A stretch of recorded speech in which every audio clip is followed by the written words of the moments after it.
he had his detractors, fault finders, and critics. Some of them expressed the opinion that this Litvak will destroy Judaism in this community. Litvak is short for somebody from Lithuania, okay? So they just thought, this guy is gonna, let me just go off the subject here for a minute.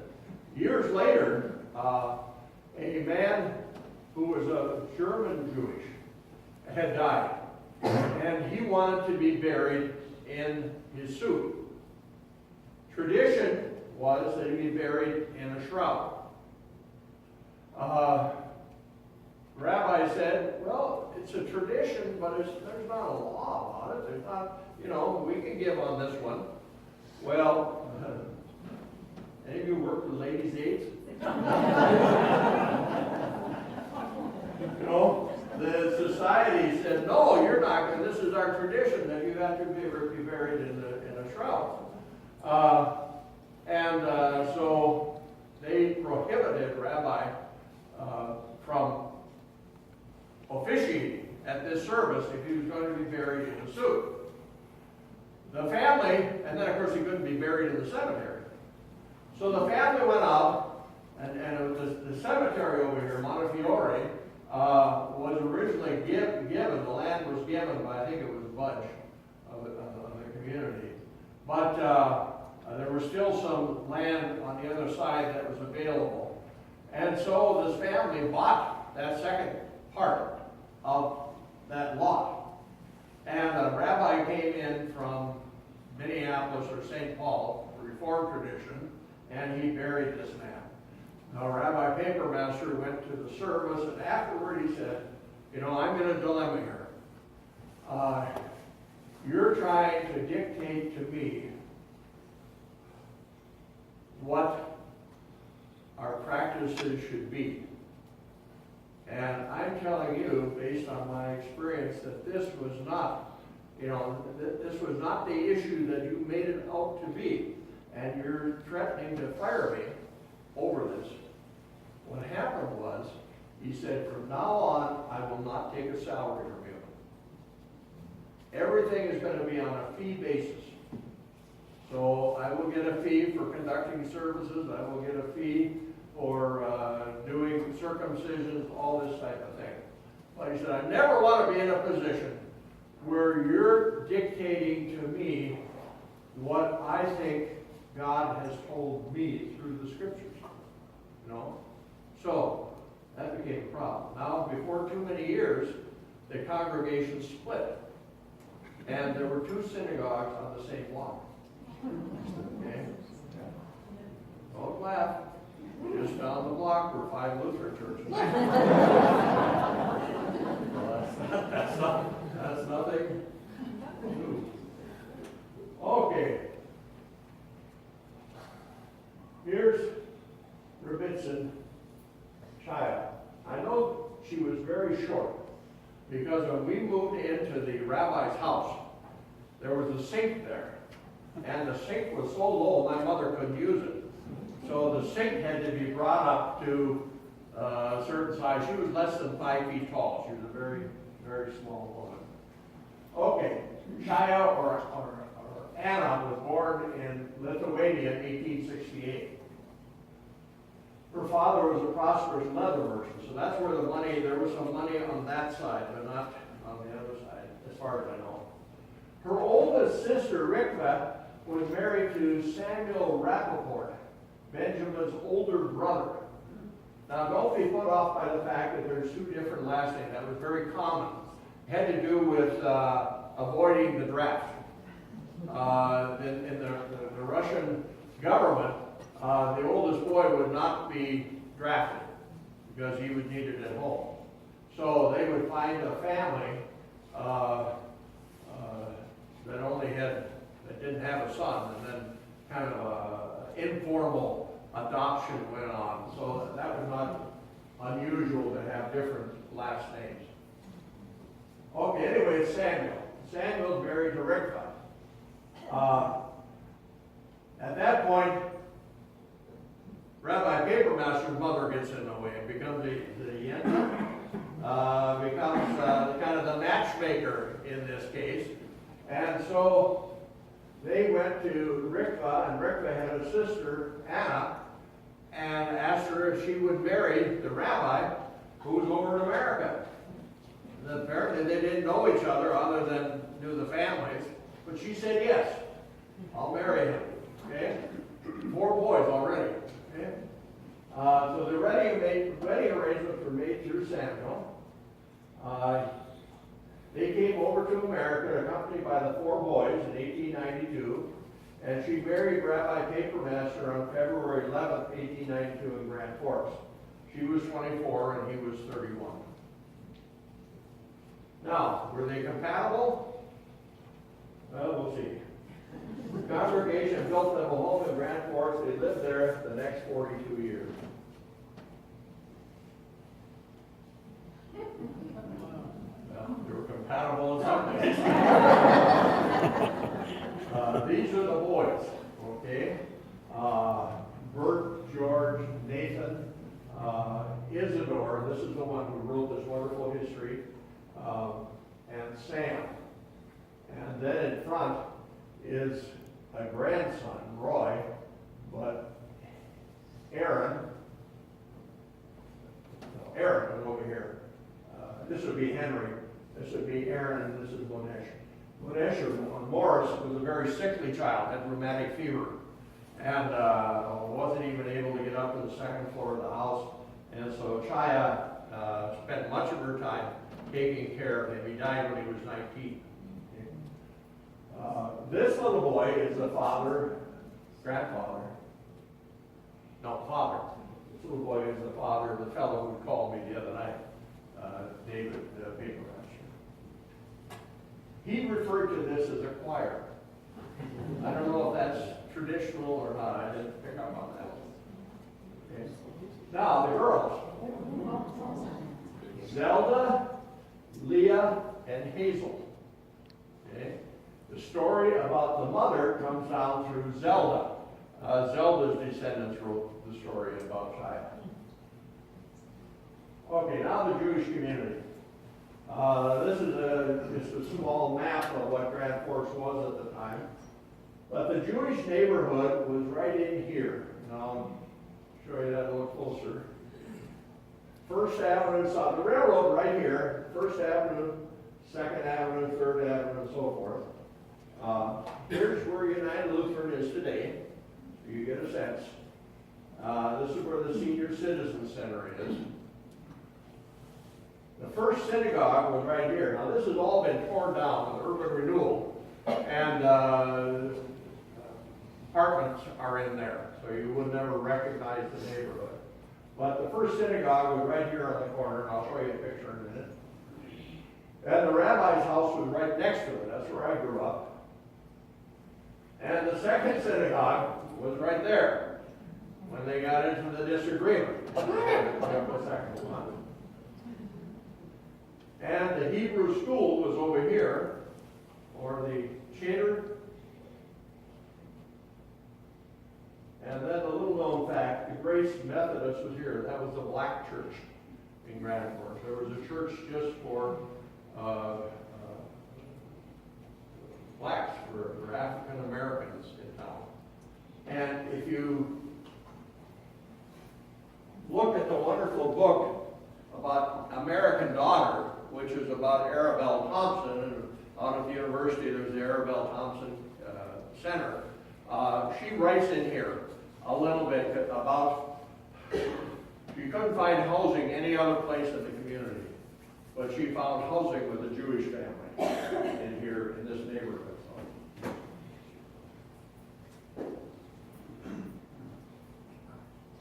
Okay, now this is, I wish we had cameras at that time, and, taking pictures.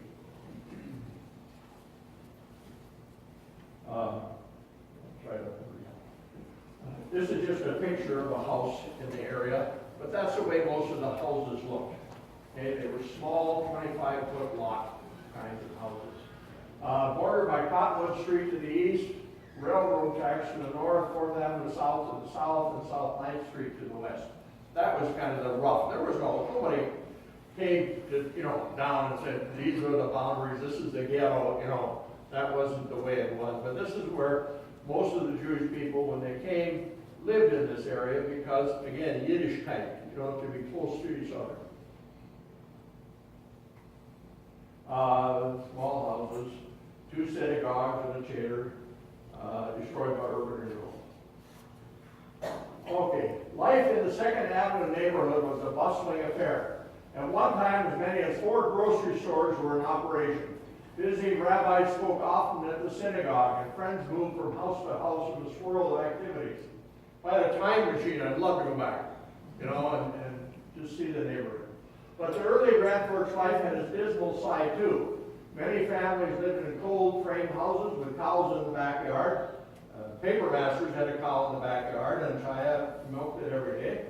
Fathers spent long hours in small shops and endured the drudgery of wagon trips through the countryside. Writing of her father, who traveled from farm to farm, one Grand Forks resident said, "My father spoke Russian, Polish, Romanian, and some German, and Yiddish, of course, and a bit of English. He would test each farmer with the various languages. They loved doing business with my father." Should have been Norwegian in there too. Here's the old synagogue, right next to the rabbi's house. It was located at 701 2nd Avenue. It can hold up to 300 worshipers. And at times, they needed to set up extra seating and so forth. There were so many people coming to services. Rabbi Papermaster brought with him a Sefer Torah from Lithuania.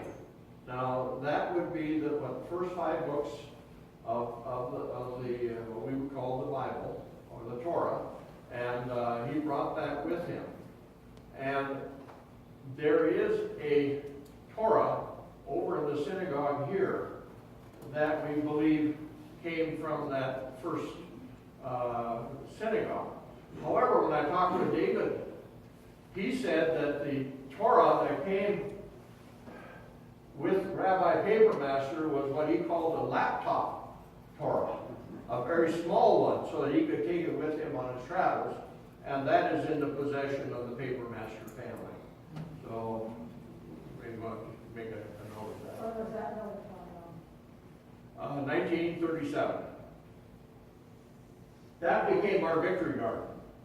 That's what, during the Second World War, I shucked many a pea in this place. Yeah. It does say 5653. Is that what it says over there? Yeah, 5653. That would be the Hebrew year corresponding to 1893. Yes. Yeah, that's it. Jewish tradition is not to have the AD and BC, that kind of thing, but all the way from creation up till now. And so that would be the year that it was built. Okay. And we'll see that when we look at the some of the gravestones too. First services were building held at Rosh Hashanah in 1892. Many Jewish families took out mortgages on their homes to pay for the synagogue. Finally paid off about 1910. The building was torn down, as I say, when they built the new synagogue at Cottonwood. Here's a picture of from the school, the religious school, which was a block away to the west. I know you can't see it here, but if you could see this little boy's face, he really loved school. Got the book. Here's Rabbi Papermaster in a straw hat.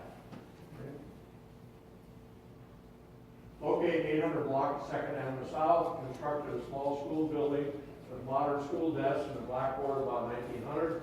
Building also served local community hall, hired a qualified teacher to teach. Corporal punishment was abolished. Now, in Europe, that was, from what I've read, that was fairly common.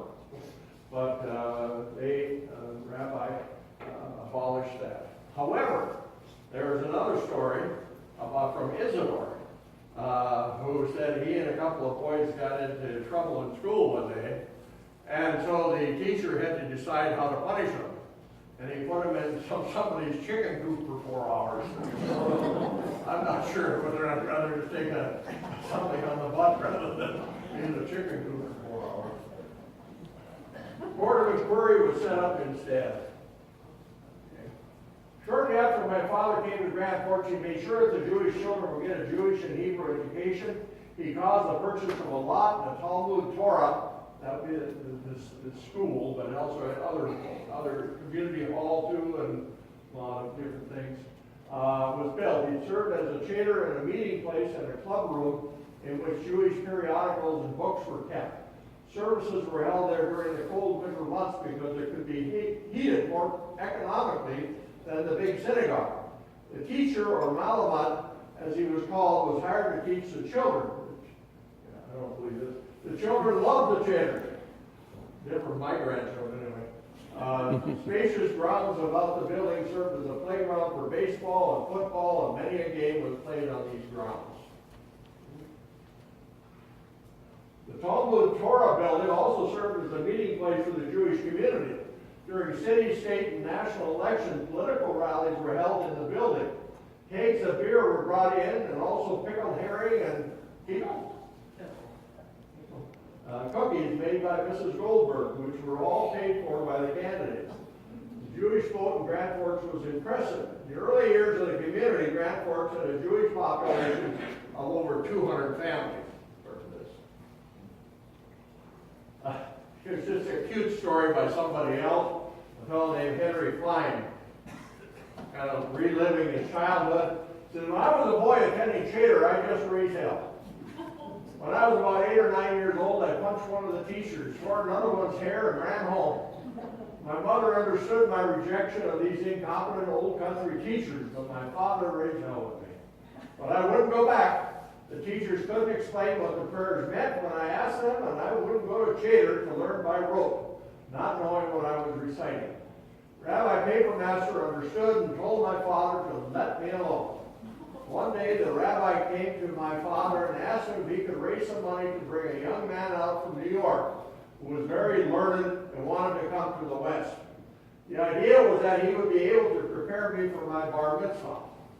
So with the help of a couple of other men, my father got the money together and they brought this younger man out to Grand Forks. He prepared me for my bar mitzvah. His name was Isaac Diamond. This man was so well liked that the community raised money to bring his family to Grand Forks from Russia so that they could keep him in town. Again, this sense of community. Okay? He later became the rabbi out in Minot. Okay, here's the rabbi's house. This is where I grew up. This is the day that urban renewal came to tear it down. So it looks pretty shabby. This building had been built where the old synagogue was. Okay? This was the biggest house in the neighborhood. Isidore indicates that the congregation built a house for the Papermasters, but it was a house about a half a block away. The rabbi had to live here most of the time, next to the synagogue. It was about 5 bedrooms, but it was also the community center for the congregation. This is where weddings would occur and celebrations and so forth. A large porch on it. One time there was a large porch on here. I wish there was a picture of it around. A very large porch, and the rabbi liked to sit out there and study. And in fact, we have a picture of him sitting out on that porch. But that's Papermaster had 11 children, so that needed a big house. Destroyed in the 1970s. Okay, now here's a different view. This one looks even worse. They torn out the fence and everything prior to tearing it down. But here's another building back there. And we called that the Little House. It was another house, but it was a little house. And we couldn't figure out as kids what that was for.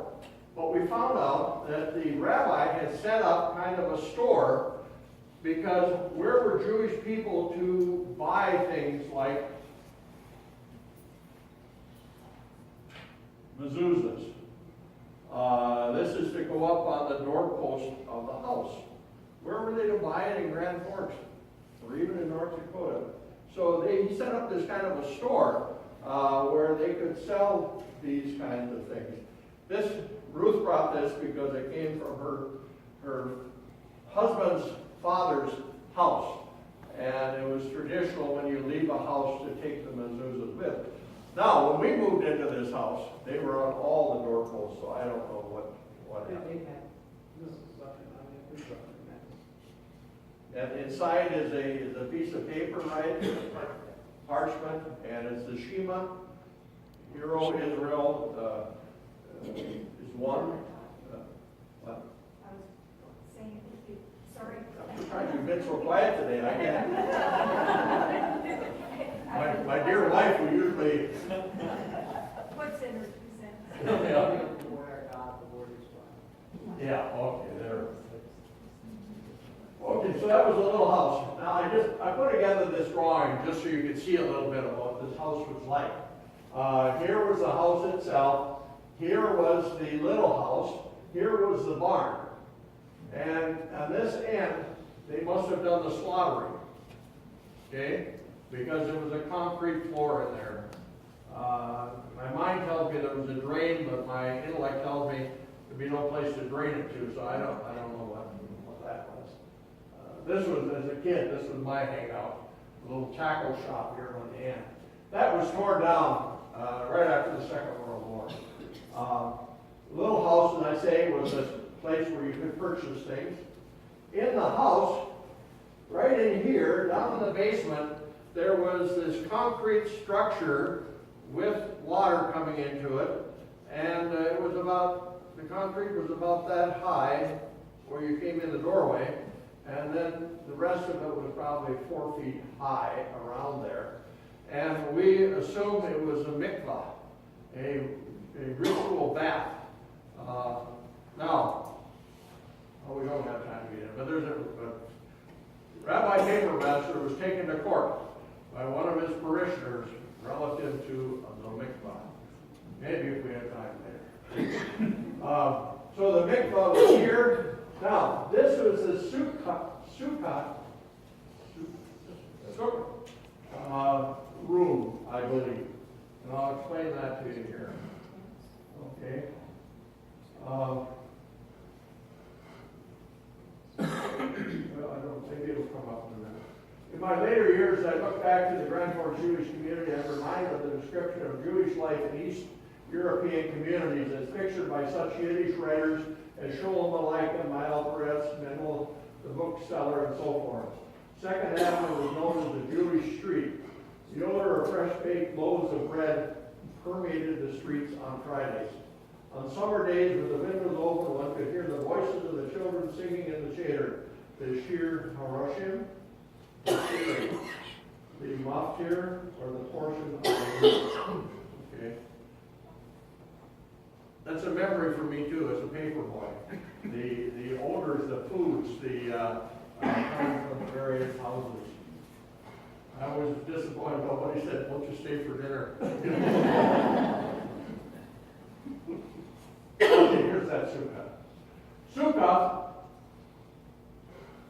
another occasion for public enjoyment that required preparations at our home, was another outstanding holiday. Now that's when the Jewish people live out in the outdoors, celebrating the 4 years out in the desert, okay, in the wilderness. And so you have to have a temporary building that allows you to see the stars. Okay? He had a carpenter make up the walls that could be joined together with large hooks and screw eyes, which were in turn attached to our house. This was topped by a lattice roof over which the thatching cover of corn stalks or willow branches was placed. These branches were brought in from nearby farms. Of course, there was the inside decoration of fruit and brightly colored pictures on the walls, also brightly colored hollow eggs. All of this was the children's job, and we enjoyed it thoroughly. Inside the sukkah, the entire congregation would gather, particularly on the first 2 days. The Kiddush was said, and a few neighbors would come over with their dinner so that the menfolk could eat their meals in the sukkah. Don't say they invited the ladies, but now this is what I believe. Okay, this is my dad. This is a porch that was in the back of the house.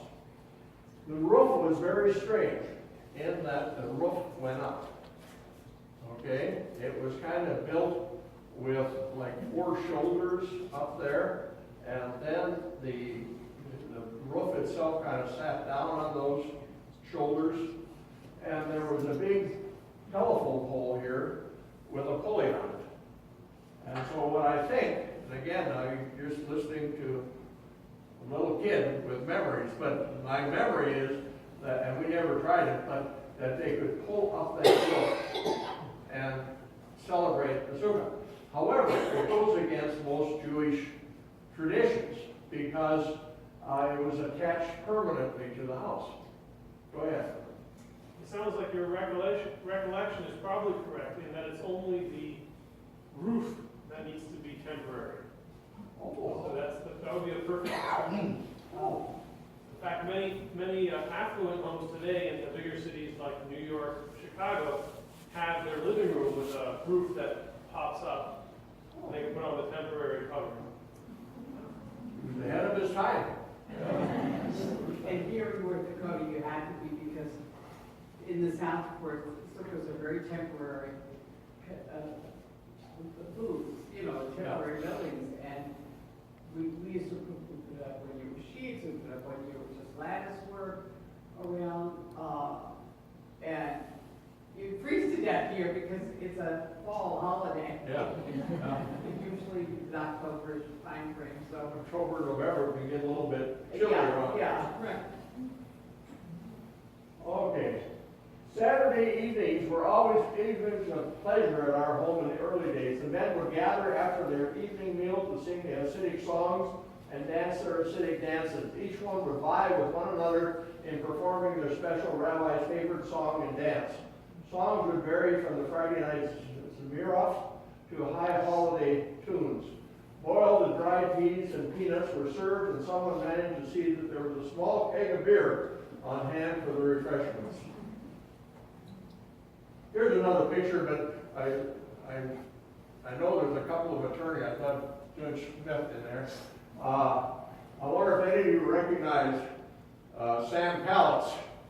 Okay, here's Sam up here, who was an attorney here in Grand Forks for years and years, very respected.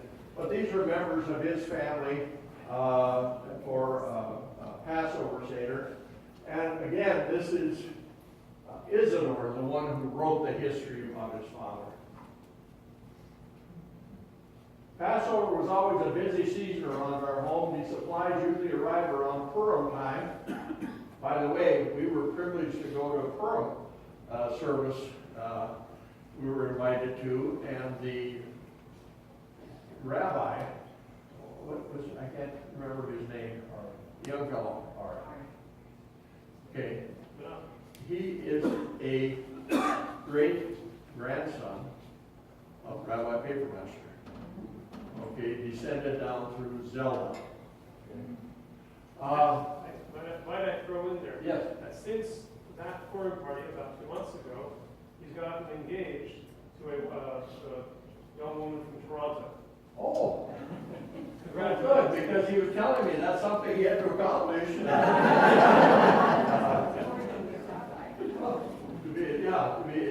Is it traditional in that group then to be married in order to become ordained as a? Well, to go out and open a practice, if you may. Usually that's not a requirement, but usually that's what happens. Preferred, yeah. Well, anyway, he was here. It was fascinating to talk with him. Anyway, here's Passover. Always a busy season. Supplies usually arrive around Purim time, and since this was one of the sources of the rabbi's income, it grew to be the family's job to take orders and deliver on foot, by wagon, or wheelbarrow locally. Remember the little house I told you about? Okay. Boxes were packed for shipping by freight or express to the outlying communities or to individual families, some as far away as Montana. I never did know why, but everyone came to our house for carousels. Or there's her husband, Harry, is always telling me that if I'm going to learn how to pronounce Jewish words, I've got to get that guttural sound. I haven't managed it. Our house for carousel for the Seder, despite the fact that the recipe for this delicacy was quite simple. We children had to make enough to supply the entire community. And as the Great Northern Railway was building its branch line toward the Canadian border, it was not surprising to find one or two Jewish families establishing themselves at every point along those lines. Most of those families had their beginnings in Grand Forks and looked to the rabbi to supply their Jewish needs, kosher meat and fowl, supplies for Passover, prayer books for the children to fill them for the boys. We don't have time, but this is the story about our court case that had to do with the mikvah, okay, and a tension between two groups within the community. But I will tell you that it ended up with the fellow who brought the charges. The court said, not only are we not going to rule for you, but you're going to pay all the costs. Okay, here's just another picture, a little bit older, so you can get a sense of the rabbi as he grows up in years. It's a wedding of Leah. This one to a fellow named Aaron Harden, who went on to be a very famous rabbi also down in the Oklahoma area. 43 years as Grand Forks rabbi. He faithfully served the local Jewish community, served Jewish residents throughout the state, supplied religious goods, served as rabbi, showed in Moel and Cantor, maintained good relationships with other religious denominations. He even taught Hebrew to the Lutheran pastors. Okay? He established a religious school. He maintained good relationships. I'll give you an example in a minute. Good relationships. Mediated internal conflicts within the Jewish community, because I say there are all these different traditions and backgrounds. Now, last year I gave you a talk about the Ku Klux Klan. Okay, and so I just wanted to bring this again. The friendships established by the rabbi and the Jewish people generally throughout North Dakota among the Christian leaders of the community came into good stead during the advent of the Ku Klux Klan. The situation was particularly distressing because the leader of that organization was a Protestant minister of the most prominent church in the city. That was the Presbyterian Church. While the Ku Klux Klan directed its attacks primarily against the Catholics, there were occasional reports of disturbances against individual Jews in the state. There were no such incidents involving the Jews in Grand Forks. The Jewish people, together with their Catholic friends and the more liberal elements of the Protestants in Grand Forks and North Dakota, ultimately destroyed all Ku Klux Klan influence in the political, commercial, and social life of the community and state.